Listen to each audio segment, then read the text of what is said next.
ముఖ్యంగా మన ఆంధ్ర రాష్ట్ర ముఖ్యమంత్రి శ్రీ నారా చంద్రబాబు నాయుడు గారికి ఆంధ్ర రాష్ట్ర అభివృద్ధితో పాటు ఆంధ్ర రాష్ట్ర ఆరోగ్యం పైన కూడా చాలా కాన్సన్ట్రేషన్.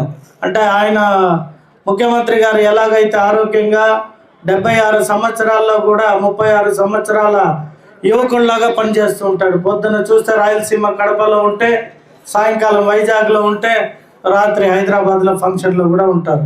అంటే ఇలా కష్టపడే ఒక ముఖ్యమంత్రి భారతదేశంలో బహుశా ఎవరు ఉండరేమో. ఆయన్ని చూసి నేర్చుకున్నాము అని చెప్పిన ఆయన ఈరోజు దేశ ప్రధాని అయినారు. ఎవరో కాదు, నరేంద్ర మోడీ గారు. అనేక సందర్భాల్లో నారా చంద్రబాబు నాయుడు నాకంటే ముందు ముఖ్యమంత్రిగా ఉమ్మడి ఆంధ్ర రాష్ట్రానికి పనిచేసినప్పుడు ఆయన తీసుకున్న కొన్ని సంస్కరణలు గొప్పగా ఉన్నాయి కాబట్టి వాటినంతా మేము చూసి, నేను గుజరాత్కి ముఖ్యమంత్రి అయినాక ఈరోజు గుజరాత్ నెంబర్ 1 అయింది దేశంలో అంటే దానికి మార్గదర్శకుడు నారా చంద్రబాబు నాయుడు అనే ఎన్నో ఒక సభల్లో చెప్పడం, నేను దాన్ని ప్రత్యక్షంగా కూడా మదనపల్లిలో మన ప్రధానమంత్రి ముఖ్యమంత్రి గారు ప్లస్ పవన్ కళ్యాణ్ గారితో పాటు నేను కూడా అక్కడ ఉండి ఆ మాటలు విన్న వ్యక్తిగా ఆయనని స్ఫూర్తిగా తీసుకొని ఈరోజు మన చిత్తూరులో ఎక్కడైతే గతంలో ఇవన్నీ ప్రారంభించి సగంలో వదిలేశారు, ఆ సమయంలో మన క్లస్టర్గా బాధ్యతలు చేపట్టిన ఈశ్వరరావు గారు, అలాగే ఇక్కడున్న ఇన్ఛార్జ్ రాము, ఇంకా అనేక మంది, మన 14th వార్డు మదన్న, మా బాబన్న, మళ్ళీ వెంకటేష్ అన్న అప్పుడు మా పక్షికి 13th వార్డు ఇన్ఛార్జిగా ఉన్నారు. వీళ్ళందరూ చిట్టిబాబు అంతా కలిపి నా దగ్గరికి వచ్చారు. వాళ్ళు వస్తేనే నాకు భయం. ఒకరిగా అడిగితే ఏదో చెప్పి పంపిస్తామని 5 వస్తారు రికార్డ్ ఎవిడెన్స్కి. 5 కూర్చొని ఇప్పుడు కదా కలెక్టర్ గారు సరే అంటే మళ్ళీ రోడ్ వైడనింగ్ అన్నారు, అది ఓకే అంటే ఇంకొకటి ఏదో ఒకటి ఎత్తుకొని వస్తారు. సో పని విషయంలో ఐక్యతగా బాగా పనిచేస్తారు. సో ఆ క్లస్టర్ ఇన్ఛార్జికి కూడా మంచి పేరు వస్తుంది వీళ్ళందరూ కష్టపడే దీనివల్ల. సో ఈ సంజీవినిలో రాము అప్పుడే నన్ను ఒక మాట కలెక్టర్ గారికి చెప్పమన్నారు. ఫాస్టింగ్ బిఫోర్ వచ్చి బ్లడ్ చెకప్, ఆ బీపీలన్నీ చూసుకుంటే బాగుంటుంది. 8:30కి వస్తే అప్పటికి బ్రేక్ఫాస్ట్ చేసి ఉంటారని ఖచ్చితంగా కలెక్టర్ గారు దృష్టిలో పెట్టి అట్లీస్ట్ 3 రోజులు 6 గంటలకే వచ్చి మీ ఒక బ్లడ్ చెకప్ బీపీలు చూసుకునే విధంగా 6 o'clockకే వచ్చి ఇక్కడ అటెండ్ అయ్యే విధంగా కలెక్టర్ గారికి చెప్పి చేపిస్తాం. అప్పుడే అందరూ కూడా కలెక్టర్ గురించి చెప్తా ఉన్నారు. నేను కూడా ఎప్పుడో రాజకీయాల్లో మా తండ్రి కానీ మా కుటుంబం కానీ నేను కానీ ఉండలేదు. నేను 2024 రాజకీయాల్లో కొత్తగా వచ్చిన వ్యక్తిని. సినిమాల్లో చూసేవాడిని కలెక్టర్ అంటే గబగబాని సూటు బూట్ వేసుకొని కారు దిగితే హడావిడి ఉండేది, వెరీ పవర్ఫుల్ అని. కానీ మన కలెక్టర్ మనలో ఒక్కటిలాగా, అంటే మనందరిలో ఒకరు, ఎవరు పోయినా ఇక్కడ ఉన్న వాళ్ళు మీరు ఎవరు పోయినా కూడా కలెక్టర్ని కలవచ్చు. యాక్చువల్గా ఇటువంటి కలెక్టర్ని చూసాకే నేను మారా. నాకు అప్పుడప్పుడు ఉండేది ఎమ్మెల్యే అనే దర్పం మనసులో. బట్ ఇటువంటి కలెక్టర్ IASI చదివిన వ్యక్తి ఏ చిన్న వ్యక్తి పోయినా కూడా అతన్ని పలకరించి మాట్లాడి ఏమో నువ్వు వచ్చిన సమస్య ఏమైనా అడిగి అప్పటికప్పుడు రాకేష్ అనే వాళ్ళ PA గారిని పిలిచి ఇమ్మీడియట్గా దీనిపైన ఎవరికి కావాలో వాళ్ళకి రెస్పాండ్ అవ్వమని చెప్పేవారు. అవన్నీ చూసిన వ్యక్తిగా నేను కూడా మీ అందరిలో ఒకడిగా, మీలో ఒకడిగా, సినిమా కూడా మన అందరిలో ఒకడని సినిమా కూడా తీశాను. అంటే ప్రజలకు దగ్గరగా ఉండాలి అనే కోరిక ఈనాటి అధికారం వచ్చినాక కాదు, మా నాన్నగారు ఎప్పటి నుండో మాకు నేర్పిన ఆ మంచితనం. ఖచ్చితంగా అప్పుడే చెప్పినట్టు ఎమ్మెల్యే అయిపోయినాం, రేపు పొద్దున్న రోడ్డు వైడనింగ్ చేస్తే ఆ ఇంటి ఓనరో ఆ స్థలం ఓనరో బాధపడతాడని రోడ్డు కొట్టకుండానో లేదంటే ఇంకొక అభివృద్ధి పనికి ఆగిపోయి అట్లా క్యారెక్టర్ కాదు. రాజకీయం అనేది రాజకీయం అవసరమైనప్పుడే చేద్దాం, మనం సేవ చేసే భావన. కాబట్టి ముందుగా చిత్తూరుకి ఇన్ఫ్రాస్ట్రక్చర్ వీక్ ఉంది కాబట్టి ఏ కంపెనీలు వస్తలేదు. ఏ కంపెనీ వాళ్ళు ఇక్కడికి రమ్మంటే ఇక్కడ ఇన్ఫ్రాస్ట్రక్చర్ లేదు, రోడ్లు లేదు, ఫెసిలిటీస్ లేదు, మంచి హోటళ్ళు లేవు, ఇవే చెప్తారు రీజన్స్. దానికి మేమేం నిర్ణయించుకున్నామంటే ప్రజలు మనం చేసింది మంచి అనేది అర్థమయ్యేది లేటుగా అయినా ఏండ్లు కొద్దిగా వాళ్ళ గుండెల్లో పెట్టుకుంటారు. తాత్కాలికంగా కోపం ఉండొచ్చు, ఎమ్మెల్యే వచ్చాడు రోడ్లు కొట్టేస్తూ ఉంటాడు, మా బిల్డింగ్ పోయింది, మా కాంపౌండ్ పోయింది అని ఆ తక్షణానికి బాధ ఉండొచ్చు.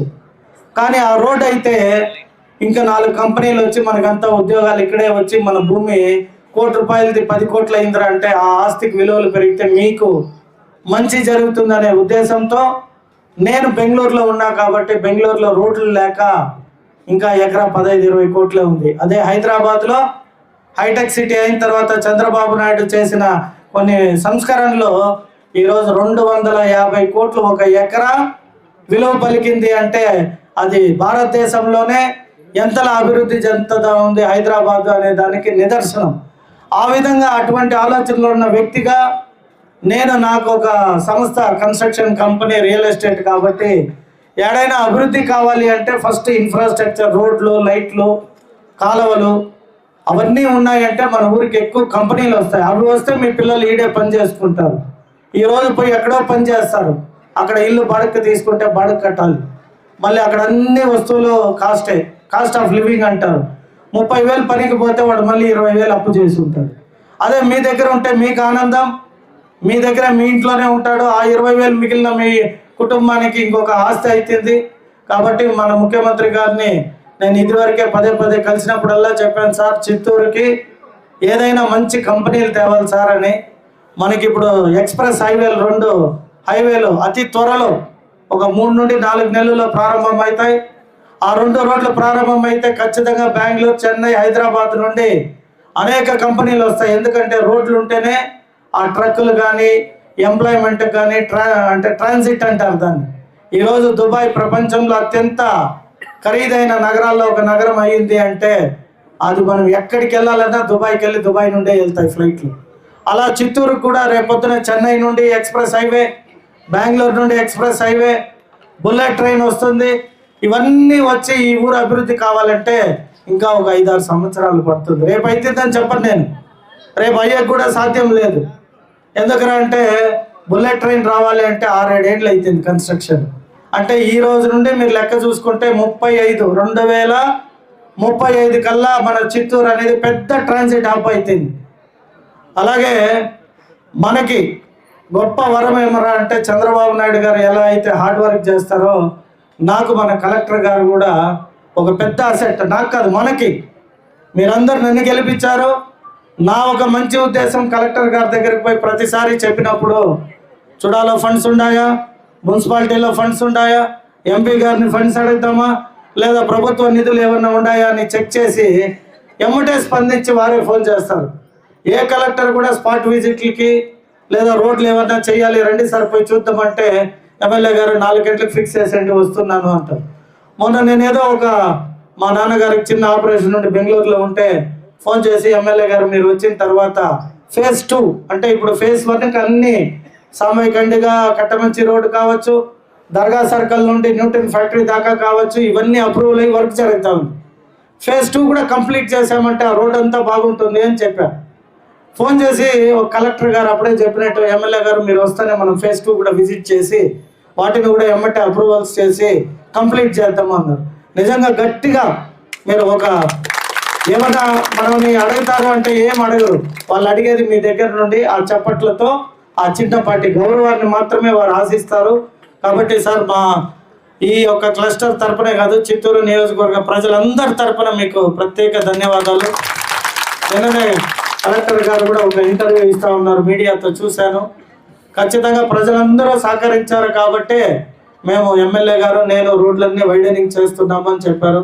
ఖచ్చితంగా చిత్తూరు ప్రజలు ఈ మెసేజ్ విని ఎక్కడ కూడా ఆటంకాలు లేకుండా కొందరు ఉంటారు. అలానా ప్రభుత్వంలో అభివృద్ధి జరిగిపోతూ ఉందంటే దాన్ని ఏదో ఒక రకంగా అడ్డుపులు వేయాలనో లేదా అంటే ఎమ్మెల్యే ఏదో దోచేస్తూ ఉన్నాడనో లేదా కూటమి ప్రభుత్వంలో అక్రమాలు జరిగిపోతూ ఉన్నాయనో. ఇప్పుడు బెంగళూరు నుండి వస్తా చూశాను నేను పొద్దునే, ఆ కాజో చెరువు మొత్తం క్లీన్ అవుతూ ఉంటే ఎంత ఆనందంగా ఉందంటే నేను మళ్ళీ మీ ద్వారా ప్రజల తరపున మీడియా తరపున అందరికీ చెప్తున్నా, ఒక వ్యక్తిని కాదు, అది చెరువు అనేది ప్రజల సొత్తు, ప్రభుత్వ సొత్తు. ఎవరికి మన్ను కావాలన్నా పోయి తెచ్చుకోండి అని చెప్తున్నా. ఎవరికైనా మన్ను కావాలి అంటే ఒక ట్రాక్టర్ ఒకటి డీజిల్ పోసి మీ ఇంటికాడికి తెచ్చి జేసీబీతో డిగ్ చేసి పోయాలి అంటే 100-200 తీసుకుంటాడు. ఆ తీసుకునే 200 కరప్షన్ అనో అవినీతి అనో మాట్లాడతారు అంటే వారి విజ్ఞతకు వదిలిపెట్టేస్తారు. కట్టమంచి చెరువులో మొన్నెత్తినా ఇలాగే చెప్పారు, రేపు ఇంకో చెరువులో ఎత్తినా ఇలాగే చెప్తారు. లేదో మనం చేసే అభివృద్ధిని ఓర్చలేక ఏదో ఒకటి మాట్లాడాలి కాబట్టి వాళ్ళు మాట్లాడుతూ ఉంటారు. నేను వారందరికీ అంటే వారికి నేను సమాధానం చెప్పాల్సిన అవసరం లేదు. ఎందుకంటే ప్రతిపక్షాలు అన్నాక విమర్శలు తప్పవు. వారి డ్యూటీ వాళ్ళు చేస్తారు, మా డ్యూటీ మేము చేయాలి. కానీ సమాధానం చెప్పకపోతే తెలియని కొందరు ప్రజలు నిజం అనుకుంటారు. నేను అందుకని ఈ సందర్భంగా వారందరికీ నా జవాబు ఏమంటే, చిత్తూరు ప్రజలకు హక్కు ఉంది అన్ని విషయాల్లో. మీరు ఇండ్లు కట్టుకోవాలంటే ప్రభుత్వం ఉచిత ఇసుక పెట్టింది. అటనే ఇసుక మా ఇంటికి అడిగితే అన్లోడ్ చేయంటే చేయరు, దానికి ఏదో నామినల్ ఫీజు ఉంటుంది. అంత మాత్రాన ప్రభుత్వం కొల్లగొడతా ఉంది, ఇసుక అమ్ముకుంటా ఉన్నారు.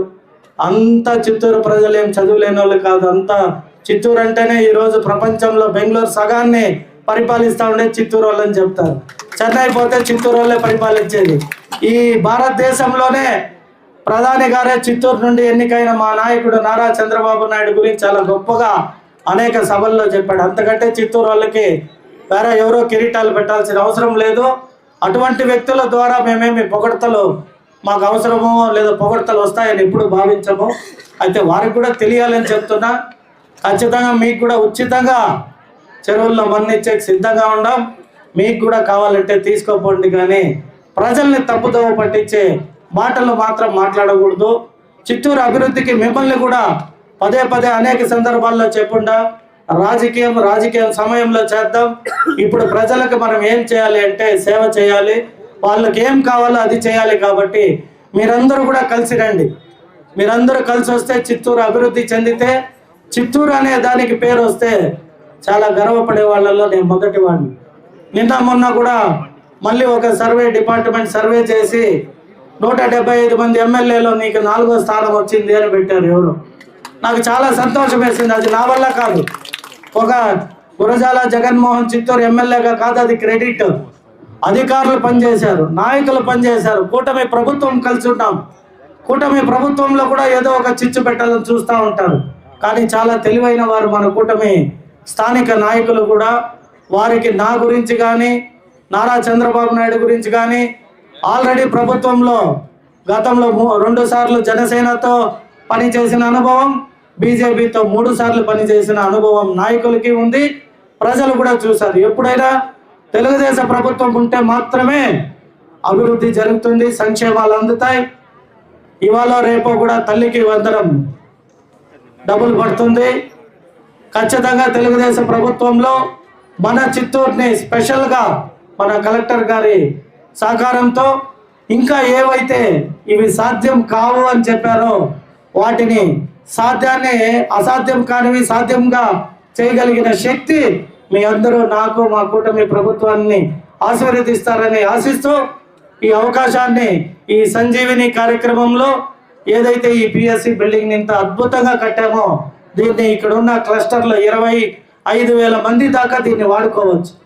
ఇలాంటిది ఇంకోటి మురకంబట్లో అక్కడ ప్రజలకు ఒక 25,000 మందికి ఆల్రెడీ 3 ఓపెన్ చేశాం. ఇంకా 1, 2 కూడా సాధ్యమైనంత చేద్దామని కలెక్టర్ గారు చెప్పారు. కాబట్టి ఈ అవకాశాన్ని మీరందరూ వినియోగించుకొని ఆరోగ్యంగా ఉంటారని ఆశిస్తూ సెలవు తీసుకుంటున్నా. Thank you.